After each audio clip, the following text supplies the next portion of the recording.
Mesdames, Messieurs, bienvenue dans votre émission Univers de femmes, une émission qui fait la promotion de la femme, de sa pensée, de sa vision sur la marche de la République démocratique du Congo. Aujourd'hui, nous avons le réel plaisir de recevoir pour vous une femme. Il s'agit de Nadine Bakary, une femme leader, une femme qui est médecin, une femme entrepreneur. Avec elle, nous allons parler de la participation de la femme dans la chose publique. Madame Nadine Bakary, bienvenue sur les antennes du canal numéro de télévision. Merci beaucoup, Maman Mira.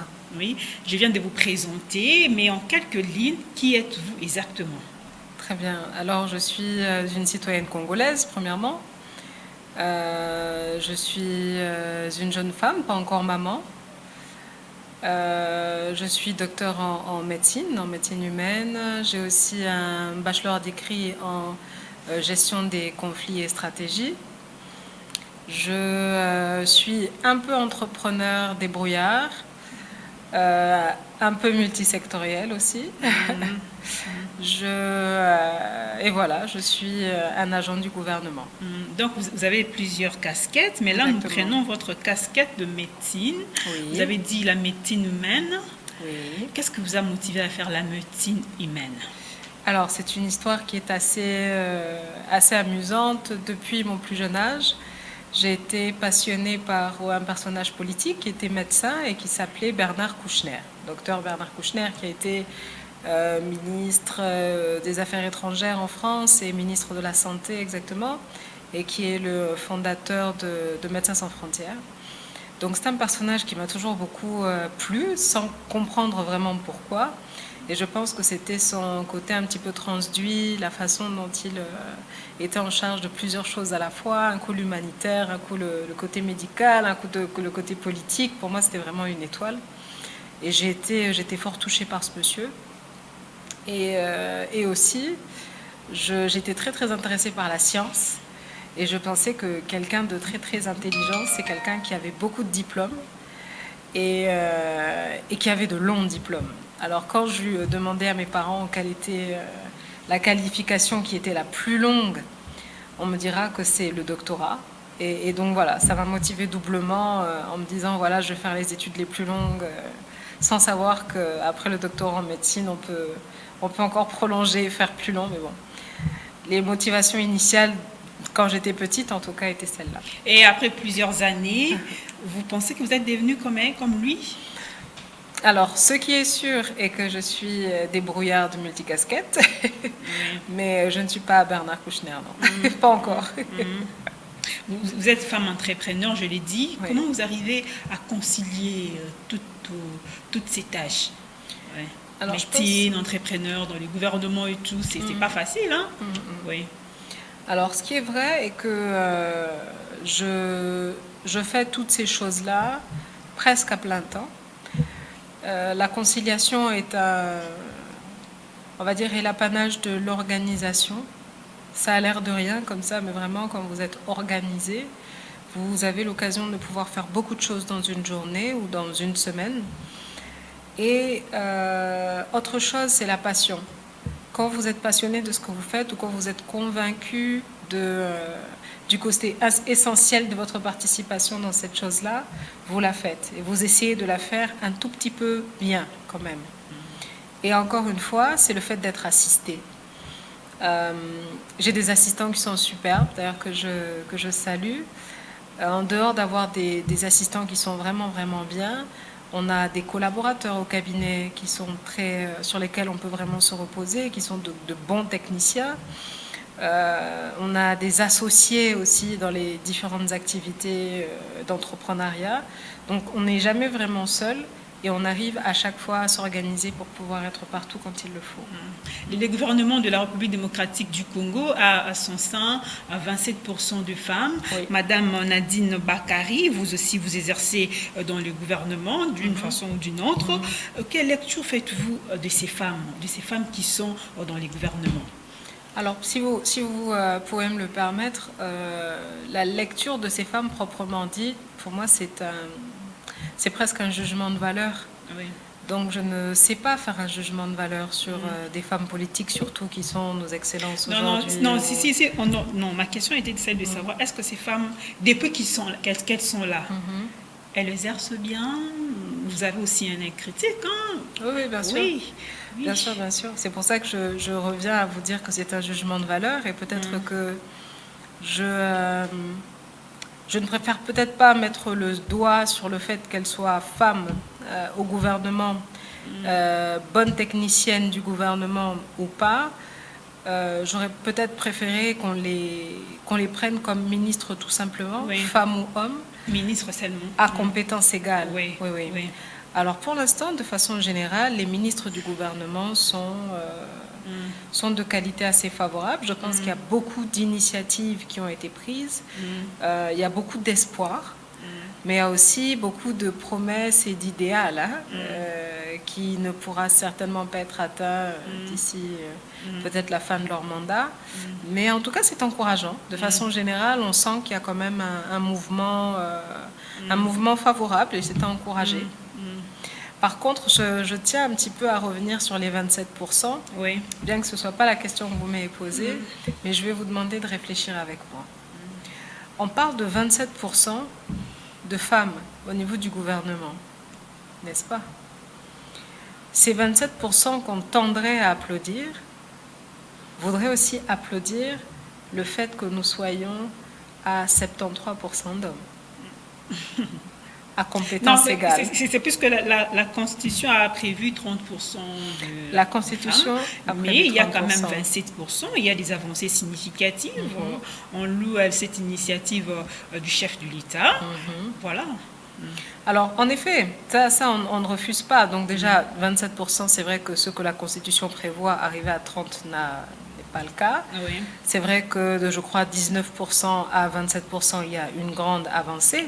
Donc forcément que c'est quelque chose à féliciter. Le souci, moi, le mien est bien général. Le mien est bien général. C'est que de façon holistique, on tente à se féliciter pour toujours justifier 73% d'hommes au gouvernement à valeur égale, à compétence égale, à positionnement égal dans des partis politiques. Pourquoi? Je ne sais pas si vous comprenez. Vous êtes journaliste, par exemple. Vous croyez à la parité un jour, la parité homme-femme, vous croyez dans ces pays en République démocratique du Congo? Mais bien sûr, mais qu'est-ce que la parité? La parité, c'est la prise de part. Alors même le 2% contre 98%, c'est toujours la parité, c'est une prise de part. Donc elle est effective en RDC, cette parité. Mais maintenant, est-ce que vous voulez parler d'équité ou d'égalité? Là maintenant, c'est d'autres concepts. Moi, je crois en les compétences. La réalité fait de sorte à ce que dans nos pays, et pas seulement en RDC, et partout, en fait, de façon générale, enfin, à peu près, sauf un petit peu le Canada, je pense, et d'autres pays similaires qui ont un petit peu réglé ce problème, la participation de la femme de façon générale à la chose publique est encore à inclure, à normer, à saupoudrer. On se demande, oui, mais 27%, mais c'est bien quand même. Non, pourquoi? Pourquoi? Parce que moi, en fait, je peux remplir tout un gouvernement de femmes compétentes. Je peux le faire. Et c'est pas parce que ce sont des femmes. On dira, ah oui, un gouvernement 100% féminin. Non, non. Mon gouvernement ne serait pas 100% féminin. Mais seulement, ces femmes doivent aussi mériter, il faut le dire. Hein. Mais pourquoi? Elles doivent mériter pour être là. Maman Mira, pourquoi parle-t-on de mériter pour être là quand il suffit de parler d'une femme et pas mériter pour être là quand il suffit de parler d'un homme? C'est ça le problème. C'est que bien sûr, moi j'attends d'avoir un représentant du gouvernement, qu'il soit homme ou qu'il soit femme, qu'il soit compétent et qu'il soit méritant. C'est la moindre des choses. Vous ne pouvez pas être un membre du gouvernement qui est payé par l'État, par les contributions des tiers, non, vous ne pouvez pas, et en plus de cela, être mauvais, être médiocre. Ça, c'est une erreur. Mais il faut essayer de comprendre que ça doit être inexcusable, et pour les femmes, et pour les hommes. Voilà. Donc c'est là vraiment que je cherche à signifier les choses. Et nous avons besoin, de façon générale, dans notre culture et dans notre compréhension, de l'intégrer. Je donne votre exemple. Vous n'êtes pas membre du gouvernement, à ce que je sache. Vous êtes journaliste. Pendant longtemps, le journalisme a été une profession d'homme. Alors si on vous disait, il y a un quota qui demande à ce qu'il y ait 30% de femmes dans le journalisme, alors que vous êtes 10 femmes journalistes sur 15 et vous êtes compétentes, vous trouverez ça juste? On ne réfléchit plus comme ça. On ne devrait plus réfléchir comme ça. on devrait réfléchir en termes de compétences, puisque la RDC a besoin d'esprits compétents. Il n'a pas besoin de femmes particulièrement au gouvernement, ou d'hommes particulièrement au gouvernement. La RDC a besoin d'esprits compétents. Et je peux vous assurer que les femmes congolaises sont compétentes. Oui. Madame Nadine Bakari, est-ce que vous avez des ambitions de devenir une femme députée, sénatrice, présidente de la République démocratique du Congo? C'est possible, hein? Pourquoi pas, pourquoi pas. C'est vrai que ce sont des... Le législatif est quand même assez intéressant, c'est vrai. Que les jeux d'élection sont intéressants. Je pense que d'ici les prochaines élections, nous verrons l'option qui nous plaît le plus. Je pense pas d'ici 2023 me présenter comme candidate présidente de la République. Mais pourquoi pas un jour? Pourquoi pas? Ouais. Parlons un peu de votre casquette d'entrepreneur. Vous êtes entrepreneur, vous faites quoi exactement? Alors, je suis dans les relations publiques. J'ai un petit atelier de menuiserie à Lubumbashi. J'ai un petit garage automobile aussi à Lubumbashi. Je suis dans l'exploitation agricole. Je suis également dans la promotion vestimentaire, donc de certains types d'habits. Je suis dans le domaine médical. Je suis en train de mettre en place ma clinique privée. Donc voilà, je pense que de façon générale... Au début, quelles sont les difficultés que vous avez eu à rencontrer? Parce que ça n'a pas été facile, hein, s'il faut le dire. Quelles sont les difficultés que vous avez eu à rencontrer au début, là? Alors, au début, faut se dire que j'ai commencé ma première expérience d'entrepreneur, donc d'auto-entrepreneur à l'âge de 19 ans. Donc on est jeune, on est habitué à gérer ou être géré par des tiers. Et là, du coup, on se retrouve seul face à ses économies, face à ses responsabilités. Et ma première société était une société de construction de pavés et de blocs. Rien à voir avec le domaine médical que j'avais commencé à embrasser, puisque j'étais déjà en deuxième année de médecine. Donc j'ai commencé avec une petite société. Et vous avez fait la médecine à Lubumbashi? Non, je l'ai terminée à Lubumbashi, je l'ai commencé à Bukavu. Okay. Donc j'avais cette petite initiative-là et j'ai réussi à contracter certains marchés publics. Et malheureusement, ma société n'était pas assez solide pour pouvoir soutenir les aléas justement des marchés publics. Et au bout de quelques mois, j'ai été obligée de mettre la clé sous la porte, puisque justement, j'ai été obligée de préfinancer les travaux et c'était un petit peu compliqué Voilà, donc par exemple, cette expérience, du haut de mes 19 ans, en tant qu'entrepreneur dans la construction, rien à voir avec mon domaine actif, je ne rencontre aucune barrière par rapport à ma féminité. Oui. Je suis en train de faire construire des gens des pavés et des blocs, mais je ne retrouve aucune barrière par rapport à ma féminité. Je retrouve par contre des barrières par rapport au fonctionnement des institutions. Ouais. Donc voici le type de difficultés que j'ai eu à avoir en tant qu'entrepreneur. Je me lance, je crois que c'était la même année, dans l'exploitation agricole. J'avais commencé au Nord Kivu. Après une année et demie d'exploitation, il y a eu un grand vent de violence, là où j'avais mes champs et mes vaches, et une grande catastrophe qui a fait de sorte à ce que nous ne puissions plus, on va dire, continuer notre exploitation, notre entreprise. Donc vous voyez, encore une fois là, rien à voir avec ma féminité ou rien à voir avec autre chose.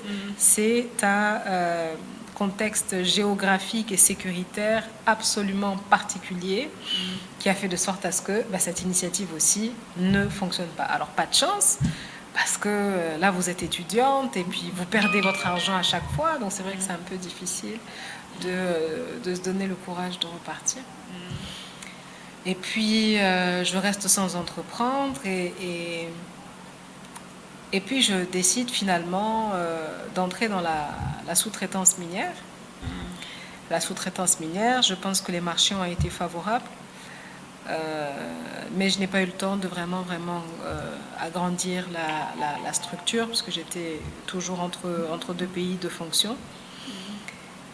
Et en fonction des opportunités qui se sont présentées à moi, des personnes qui voulaient que je m'associe à eux, comme dans le cas de la menuiserie, ou comme dans le cas du garage automobile, j'ai trouvé une initiative et j'ai acheté des parts de l'initiative. À chaque fois, c'est une aventure, à chaque fois, c'est une expérience, et à chaque fois, il y a des difficultés, c'est vrai. Qu'on surmonte toujours. Voilà, que l'on surmonte toujours. Ouais, Donc, voilà. de façon générale, c'est ce que je peux vous répondre. Vous êtes une femme leader, mais qu'est-ce que vous faites pour aider aussi d'autres femmes à devenir leaders comme vous? Okay. Alors, je dis souvent, en fait, que l'encadrement des aînés est nécessaire. Alors, j'ai été encadrée par des aînés. Je suis toujours encadrée par des aînés. Je bénéficie de leur bienfaisance, de leurs conseils, de leurs contacts, de leurs orientations, de leurs opportunités, de leurs promotions aussi. Alors j'ai décidé d'être cette aînée-là aussi, à hauteur de mes possibilités et de mes compétences. Donc j'encadre les aînés, j'encadre les jeunes sœurs au sein d'une plateforme, en fait, donc de plusieurs plateformes. Je fais des échanges donc autour de certaines conférences. Bien que je trouve que les conférences ne permettent pas de pouvoir vraiment rendre une personne leader ou bien changer l'état d'esprit d'une jeune fille ou d'une jeune femme, puisque c'est ponctuel. Ça ne va juste faire que lui ouvrir l'esprit, mais après, tout se fait dans le suivi, tout se fait dans l'accompagnement. Donc, c'est ce que j'essaye de faire. Et je suis toujours attentive aussi aux jeunes sœurs qui m'écrivent et qui m'abordent, puisque mon numéro, j'ai un numéro qui est public et qui est mis à disposition de tout le monde. Et dès qu'il y a un problème ou dès qu'il y a un conseil, vraiment, je Et ça fait combien de temps que vous êtes entrepreneur? Combien d'années déjà? Depuis que j'ai 19 ans. Voilà. Mais si je vous donne les années, tout le monde va savoir l'âge que j'ai. Ah non, là, c'est pas intéressant. Et maintenant, là, lorsque vous regardez sur le miroir, vous vous dites que vraiment, je suis arrivée. Oui, il y a encore des pas à franchir. Je vais vous répondre du haut de ma foi. Je me dis que j'y suis arrivée chaque jour. Oui. Pas forcément aux objectifs idéaux, mais je me dis que j'y suis arrivée chaque jour et je remercie Dieu chaque jour pour la chose que j'ai réussi à faire d'hier à aujourd'hui. C'est vraiment extraordinaire, ça a l'air étrange, mais je me dis par exemple, même le fait qu'on soit aujourd'hui ensemble et qu'on ait à se voir, c'est une chose que j'ai réussi. C'est une chose que j'ai réussi. Bon, j'ai fait passer tel marché là où je souhaitais.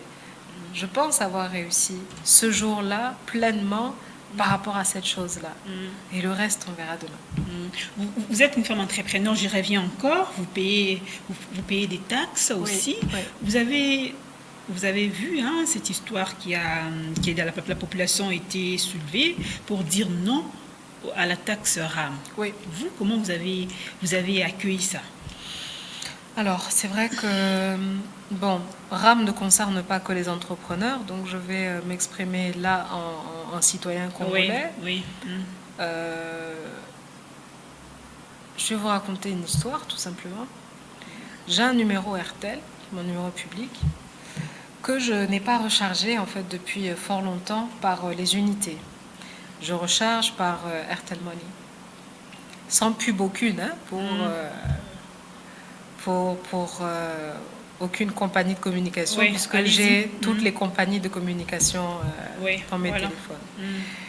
Alors, ce numéro RTL, je n'avais pas l'habitude de le recharger avec des unités, je le rechargeais par RTL Money. Le jour où mon crédit RTL Money est terminé pour que je réactive un forfait sur ce numéro, je demandais à ce qu'on m'envoie du crédit, d'utilisation de crédit et des unités. Alors, mon policier n'a pas envoyé par RTL Money, il a envoyé des unités de crédit. Et 400 unités sont parties. Là, c'était le RAM. 400 unités sont parties. Et je me suis posé la question de savoir ce que j'avais fait au bon Dieu ce jour-là, ou ce que j'avais fait à ma compagnie de communication. Qu'est-ce qui se passait? Et on me dira qu'il m'en manquait encore d'ailleurs, que j'avais pas fini de payer tous mes frais RAM et qu'on m'avait pris 400 unités comme ça à la gloire. Et je n'ai pas compris pourquoi. La communication a été extrêmement mal faite, premièrement. Je n'ai pas compris pourquoi c'était ce montant-là. Ce que nous avions entendu par rapport à la taxe RAM, c'était qu'il s'agissait d'1,17 $ par personne, par utilisateur, par téléphone. Expliquez-moi où sont passées mes 400 unités. Donc, il y a ça déjà, premièrement, comme confusion que j'ai. Deuxièmement, je pense que au vu des difficultés que la population a... La population a déjà beaucoup de difficultés. Pour nouer les deux bouts du mois, c'est un problème. Là, c'est encore une taxe de trop, qu'on pense certains Quinois, s'il faut le dire à Kinshasa. Taxe de trop. Peut-être pas une taxe de trop, puisque le pays doit se développer avec les ressources locales. On doit aussi lutter contre la corruption et l'enrichissement frauduleux pour qu'il y ait aussi quand même un minimum d'équilibre. Il ne faut pas qu'on ait toujours les mêmes qui s'enrichissent parce qu'ils sont exposés à l'enrichissement illégal et d'autres qui s'appauvrissent parce que justement ils n'ont pas de connexion. Ça aussi, il faut essayer de voir comment réguler. Mais de façon générale, on doit payer des taxes. On doit être soumis à une taxe. Un citoyen, à moins qu'il soit un indigent. On doit payer la taxe, oui, mais on doit savoir, mais après avoir payé ces taxes, qu'est-ce que cet argent fait exactement? Justement, c'est là où il faut qu'il y ait la traçabilité. C'est là où je rejoins. Voilà. En dehors d'avoir la traçabilité, puisque on va dire que la RDC n'a pas cette culture de traçabilité et exposition d'informations par rapport aux taxes, par rapport aux recettes faites, mais au moins de ne pas nous dire que vous nous prenez, nous tous, presque 50 millions d'habitants congolais abonnés et ayant des téléphones portables, que vous nous prenez à nous tous au moins 400 unités par réseau. Vous avez 3 réseaux, vous avez compris ce que ça fait, pour aller mettre Internet au niveau des homes des étudiants.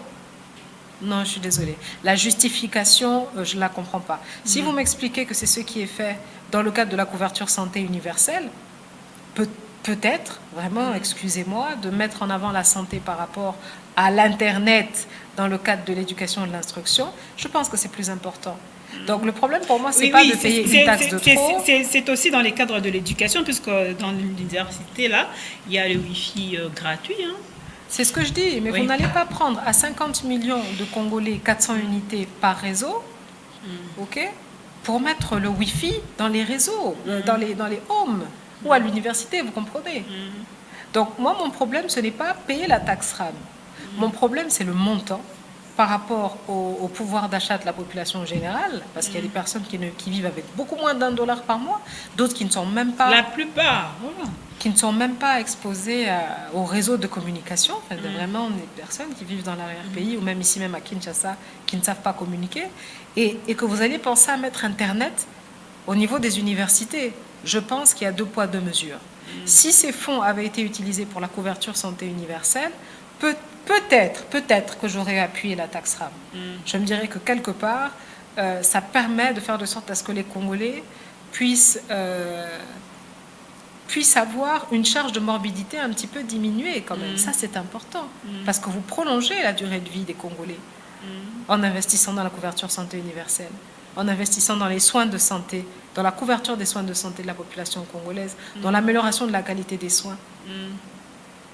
Internet dans les universités, je suis pas sûre, je suis convaincue.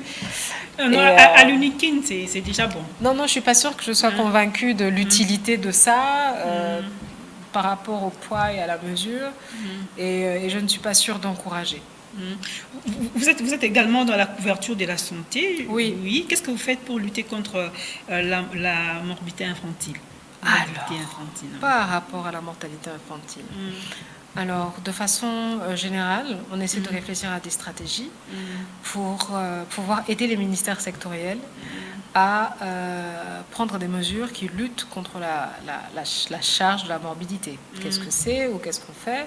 Par exemple, nous allons travailler avec la Société nationale d'électricité pour savoir dans quelle mesure on peut avoir une couverture favorable de l'électricité au niveau des formations sanitaires, des hôpitaux, des centres de santé, pour que, par exemple, à chaque fois que la néonate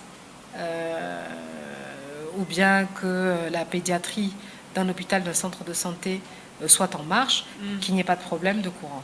Alors, s'il y a un problème d'installation de la SNEL... C'est un problème de courant qui se pose, hein, partout. Voilà. Donc, en fait, cette façon multisectorielle, ce type d'initiative que l'on prend pour pouvoir lutter contre la charge de la morbidité, on encourage aussi la vaccination. Hein. Donc, on essaie de voir dans quelle mesure on peut parer les enfants de ces maladies évitables.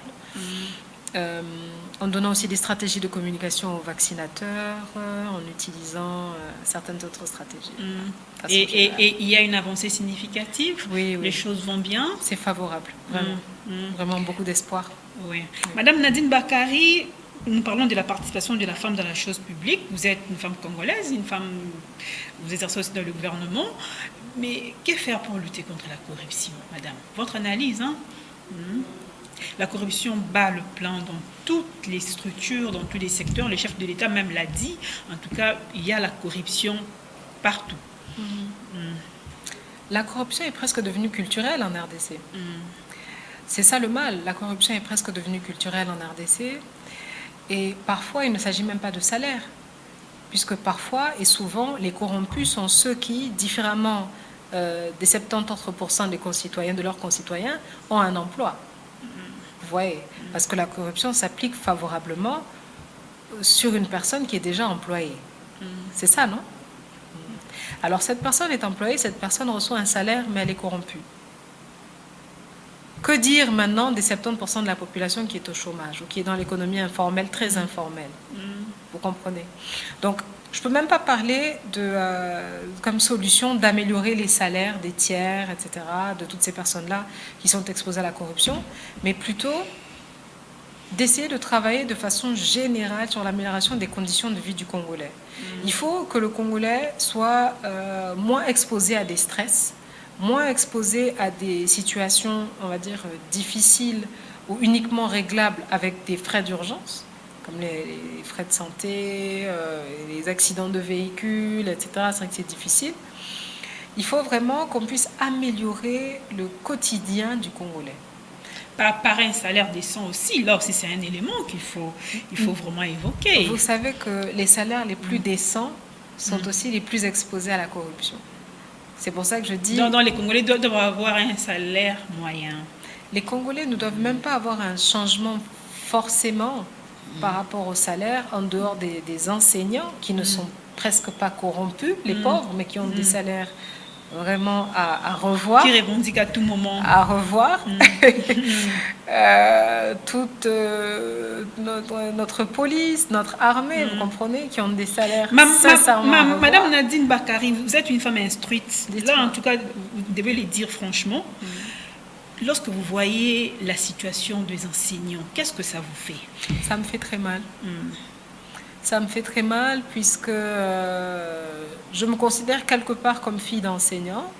Mon père a enseigné pendant une période de sa vie et je considère en fait que l'enseignement est une des grâces que l'on puisse transmettre en fait à une société, même pas à des individus, à toute une société. Et quand vous avez ces leaders quelque part, parce que les enseignants sont des leaders, quand vous avez ces leaders qui sont maltraités par les institutions en place qui sont supposées les payer convenablement, c'est comme si on ne reconnaissait pas leur effort. Et c'est inadmissible. Pour moi, c'est vraiment inadmissible. S'il y a une catégorie, ou on va dire plusieurs catégories de personnes dont il faudrait justement revoir les salaires, on met les enseignants en premier, on met la police, l'armée en second, et en troisième, on met vraiment le corps médical, puisqu'il y a de vrais problèmes. Et pour que la République démocratique du Congo puisse se développer, quels sont les secteurs qu'on doit booster? Je pense que tous les secteurs doivent être boostés, parce que le développement d'une entité d'un pays est multisectoriel.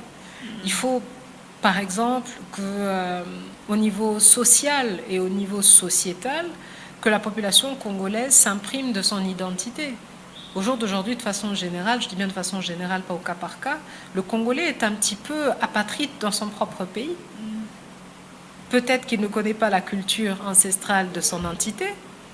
Peut-être qu'il n'est pas attaché à ses racines ou à ses valeurs. Peut-être qu'il ne connaît rien de l'histoire de son pays, vous comprenez ? Et ça ne nous aide pas à rendre le Congolais patriote de façon générale. Donc, il y a un premier problème. Si le Congolais n'est pas suffisamment patriote, le Congolais ne va pas investir pour pouvoir développer son pays. Donc c'est multisectoriel. Madame Nadine Bakari, nous sommes presque à la fin de cette émission. Merci. Univers de femmes, votre mot de la fin. Mais avant qu'on arrive là, quel message vous pouvez lancer aux femmes qui veulent devenir médecins comme vous, aux femmes qui veulent devenir entrepreneurs comme vous, et un message aux femmes en général qui vont nous suivre? D'accord, merci. Alors, aux femmes qui veulent devenir médecins, soyez courageuses. La médecine est un domaine qui est difficile, que ce soit dans les études ou dans la pratique. Soyez courageuses, soyez déterminées. Considérez en fait que les points sexuellement transmissibles ne sont pas permis dans les études de médecine, étant donné que le diplôme que vous obtenez est un diplôme qui va certifier votre aptitude à pouvoir sauver des vies et pouvoir aider d'en créer. Donc ce n'est pas un domaine là où il faut mettre de la blague et de la légèreté.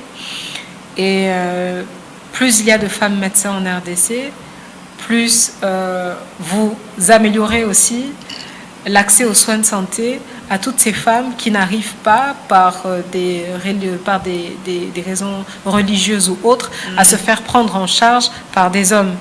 Donc vous favorisez également la couverture de soins de santé. Donc pour moi c'est parfait. Et par rapport à la Covid-19, un mot, si vous pouvez glisser un mot. Respectez les gestes barrières. Voilà. La Covid-19 est une maladie qui tue et qui tue sincèrement.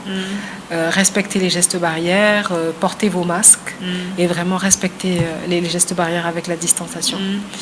Pour les femmes qui souhaitent être entrepreneurs, je tiens à leur dire aussi d'être courageuses. C'est toujours le même conseil, puisque l'entrepreneuriat, comme vous l'avez entendu par rapport à mon propre exemple, vous expose à de nombreuses difficultés. Et elles sont diverses, elles ne sont pas uniquement par rapport à votre statut de femme.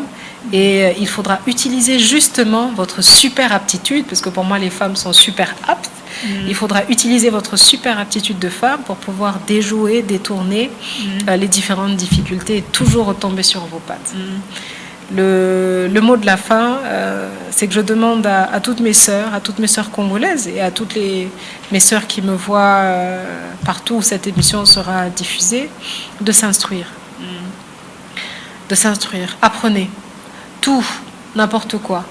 N'ayez pas forcément des diplômes universitaires en pagaille qui ne vont vous servir à rien, mais apprenez, renforcez vos capacités et je vous assure que vous aiderez vos nations, vos entités, vos familles, vos époux, vos frères et sœurs, vos parents, vos écoles, vos lieux de service à pouvoir atteindre la perfection.